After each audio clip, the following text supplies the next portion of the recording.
আরে রিয়া, বিট্টু, তাড়াতাড়ি ভেতরে চলে এসো, বাইরে তো বৃষ্টি পড়ছে। মা, আমরা বাইরেই খেলি আজ। তাহলে গল্প কে শুনবে? মা, আজ আমরা কোন গল্পটা শুনবো? এসো, তোমরা সাথে বসো। আজ যে গল্পটা শোনাবো তার নাম হলো স্নো হোয়াইট ও সাত বামন। একবার শীতকালে ভীষণ বরফ পড়েছিল, তুলোর মতো নরম আর সাদার বরফ। রানী নিজের ঘরের জানলা দিয়ে বাইরে এক কালো কাক দেখতে পায়। রানী আঙুলে সূচ ফুটিয়ে রক্ত বের করেছিল আর উইশ করেছিল, আমার মেয়ের গায়ের রং যেন ঠিক এই বরফের মতোই সাদা হয়, ঠোঁট যেন আমার রক্তের মতোই লাল হয়, আর চুল যেন এই কাকটার মতোই কালো হয়। কিছু সময় পর রানীর একটা মেয়ে হলো, আর সে ঠিক সেরকমই দেখতে হলো যেরকম রানী উইশ করেছিল। রানী তার মেয়ের নাম রাখলেন স্নো হোয়াইট। কিছুদিন পর রানী মারা গেলেন, আর স্নো হোয়াইটের বাবা রাজা দ্বিতীয় বিয়ে করলেন আর নতুন রানী নিয়ে এলেন। নতুন রানী ভীষণ সুন্দরী ছিল আর একজন জাদুকরও। প্রত্যেকদিন সে তার জাদু আয়নার সাথে কথা বলতো আর জিজ্ঞেস করত, বলো তো জাদু আয়না, এই দুনিয়ায় সবচেয়ে সুন্দরী কে? আয়না উত্তর দিত, তুমি সবচেয়ে সুন্দরী রানী, তুমি সবচেয়ে সুন্দরী। রানী সেটা শুনে খুব খুশি হয়ে, কারণ সে জানতো যে আয়না কখনো মিথ্যে বলে না। কিছু বছর বাদ স্নো হোয়াইট ভীষণ এক সুন্দরী যুবতী হয়ে গেল। একদিন রানী আয়নাকে আবার জিজ্ঞেস করলো, বলো তো জাদু আয়না, এই দুনিয়ায় সবচেয়ে সুন্দরী কে? তুমি সবচেয়ে সুন্দর, কিন্তু স্নো হোয়াইট এখন তোমার চেয়েও বেশি সুন্দর, আর এটাই হলো সত্যি। রানী স্নো হোয়াইটকে হিংসে করতে শুরু করলো আর স্নো হোয়াইটকে মেরে ফেলার কথা চিন্তা করলো। রানী তার এক সৈন্যকে ডেকে বলল স্নো হোয়াইটকে জঙ্গলে নিয়ে গিয়ে মেরে ফেলতে, আর স্নো হোয়াইটের হৃৎপিণ্ড রানীকে এনে দিতে, যাতে রানীর বিশ্বাস হয় যে স্নো হোয়াইট মারা গেছে। সৈন্যটি স্নো হোয়াইটকে নিয়ে জঙ্গলে চলে গেল আর ওকে মারার জন্য কোনোদিন রাজমহলে ফিরে আসবে না।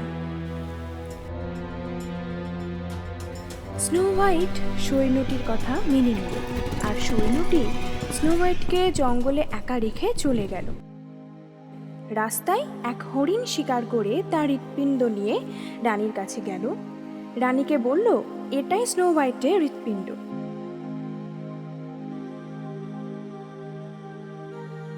স্নো হোয়াইট জঙ্গলে খিদেয় তৃষ্ণায় একা একা ঘুরতে লাগলো।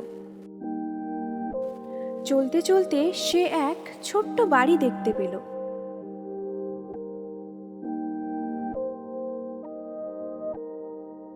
স্নো হোয়াইট দরজা খটখট করলো, কিন্তু যখন কেউ বাইরে এলো না তখন সে নিজেই ভেতরে ঢুকে পড়ল।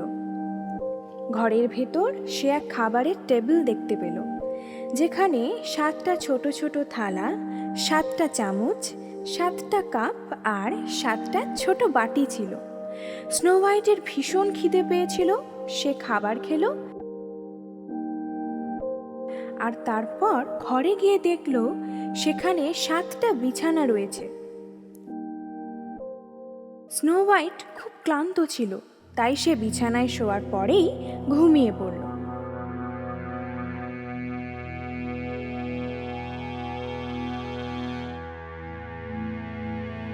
এই বাড়িটা ছিল 7 বামুনের, যারা রোজ পাশের খনিতে গিয়ে হিরে খুঁজত। যখন রাতে তারা বাড়ি ফিরল, দেখলো কেউ বাড়িতে ঢুকে তাদের খাবার খেয়ে নিয়েছে।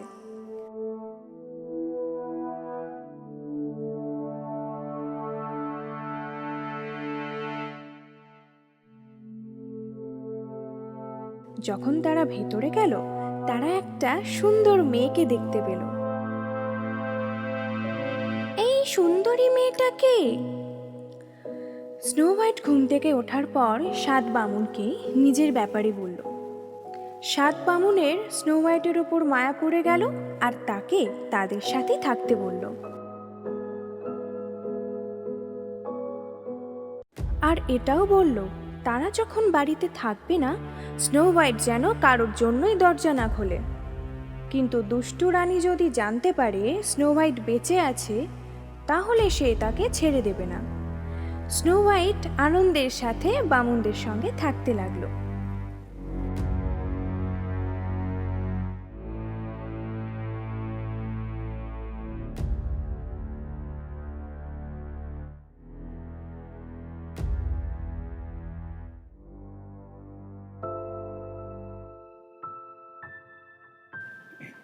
একদিন আবার রানী জাদু আয়নাকে জিজ্ঞেস করলো, বলো তো জাদু আয়না, সবচেয়ে সুন্দরী কে এই দুনিয়ায়?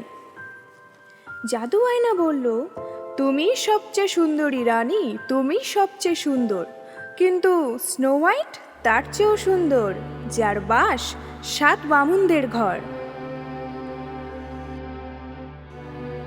রানী প্রচণ্ড রেগে গেল আর বুঝতে পারল সৈন্যটি তাকে মিথ্যে বলেছিল। এখন রানী নিজে হাতে স্নো হোয়াইটকে মেরে ফেলার কথা চিন্তা করল। রানী এক বুড়ির বেশে জঙ্গলে গেল আর বামুনদের বাড়িও খুঁজে পেল। স্নো হোয়াইট জানলার পাশেই বসেছিল। এসো সুন্দরী, তোমার চুলগুলিকে আরো সুন্দর করে বেঁধে দিই। স্নো হোয়াইট বামুনদের বারণ ভুলে গিয়ে বুড়িকে বাড়ির ভেতর আসতে বলল। এসো, তোমার চুল আশ্রে দিই। চিরুনিতে বিষ লাগানো ছিল। স্নো হোয়াইটের মাথায় চিরুনি লাগার সাথে সাথেই সে অজ্ঞান হয়ে পড়ল। রানী চিরুনিটা স্নো হোয়াইটের চুলে আটকে রেখে সেখান থেকে পালিয়ে গেল। বামুনরা ফিরে এসে স্নো হোয়াইটকে অজ্ঞান অবস্থায় দেখতে পেল।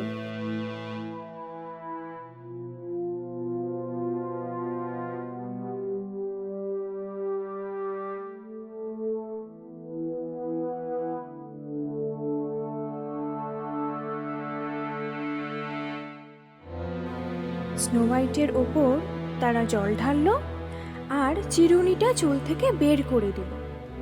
স্নো হোয়াইট পুরো ঘটনা বামুনদের বলল। বামুনদের মনে হলো এটা নিশ্চয়ই সেই দুষ্টু রানীর কাজ। বামুনরা স্নো হোয়াইটকে আবার বোঝালো যাতে সে বাড়ির ভেতর কাউকে ঢুকতে না দেয়। রানী আবার আয়নাকে জিজ্ঞেস করলো, বলো তো জাদু আয়না, এই দুনিয়ায় কে বেশি সুন্দরী? তুমি সবচেয়ে সুন্দর, কিন্তু স্নো হোয়াইট এখনো জীবিত, যার থেকে সুন্দর অন্য কেউ নয়। রানী ঠিক করলো এইবার সে যেভাবেই হোক স্নো হোয়াইটকে মেরে ফেলবেই। রানী ফল বিক্রিকারীর বেশ বদলে আরও একবার জঙ্গলে গেল। তার কাছে অনেকগুলি বিষাক্ত আপেল ছিল। আপেল নেবে? আপেল, টাটকা টাটকা আপেল। স্নো হোয়াইট দরজা খোলেনি, কিন্তু সে জানলা দিয়ে দেখতে গেল।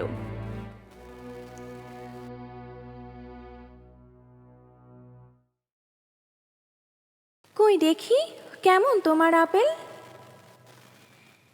খেয়ে দেখো মিষ্টি মেয়ে, এটা ভীষণ সুস্বাদু, ভীষণই মিষ্টি।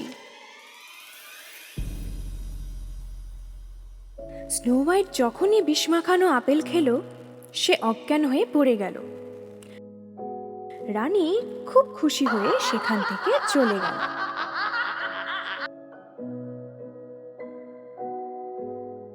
সে আবার আয়নাকে জিজ্ঞেস করলো, বলো তো জাদু আয়না, এই দুনিয়ায় কে বেশি সুন্দরী? তুমি সবচেয়ে সুন্দর রানী, তুমি সবচেয়ে সুন্দর।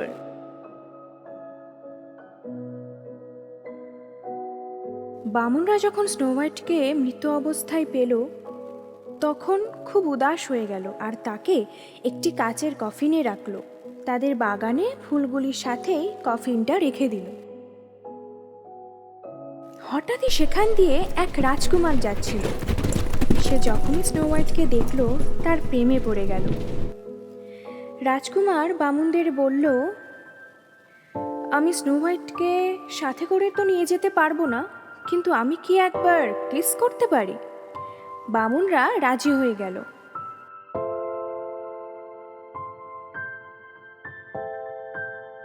রাজকুমার যখনই স্নো হোয়াইটকে কিস করলো সব বিষ শেষ হয়ে গেল আর স্নো হোয়াইট বেঁচে উঠল।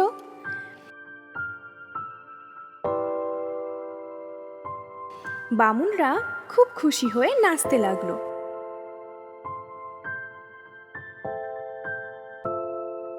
রাজকুমার স্নো হোয়াইটের সাথে বিয়ে করে নিল। একদিন রানী আয়নাকে জিজ্ঞেস করলো, বলো তো জাদু আয়না, এই দুনিয়ায় কে বেশি সুন্দরী? তুমি সবচেয়ে সুন্দর রানী, তুমি সবচেয়ে সুন্দর, কিন্তু রানী স্নো হোয়াইট সবচেয়ে সুন্দর। রানী রেগে গিয়ে আয়নাটা ভেঙে দিল। রাজাও জানতে পেরে গেল দুষ্টু রানী স্নো হোয়াইটকে মারতে চেয়েছিল।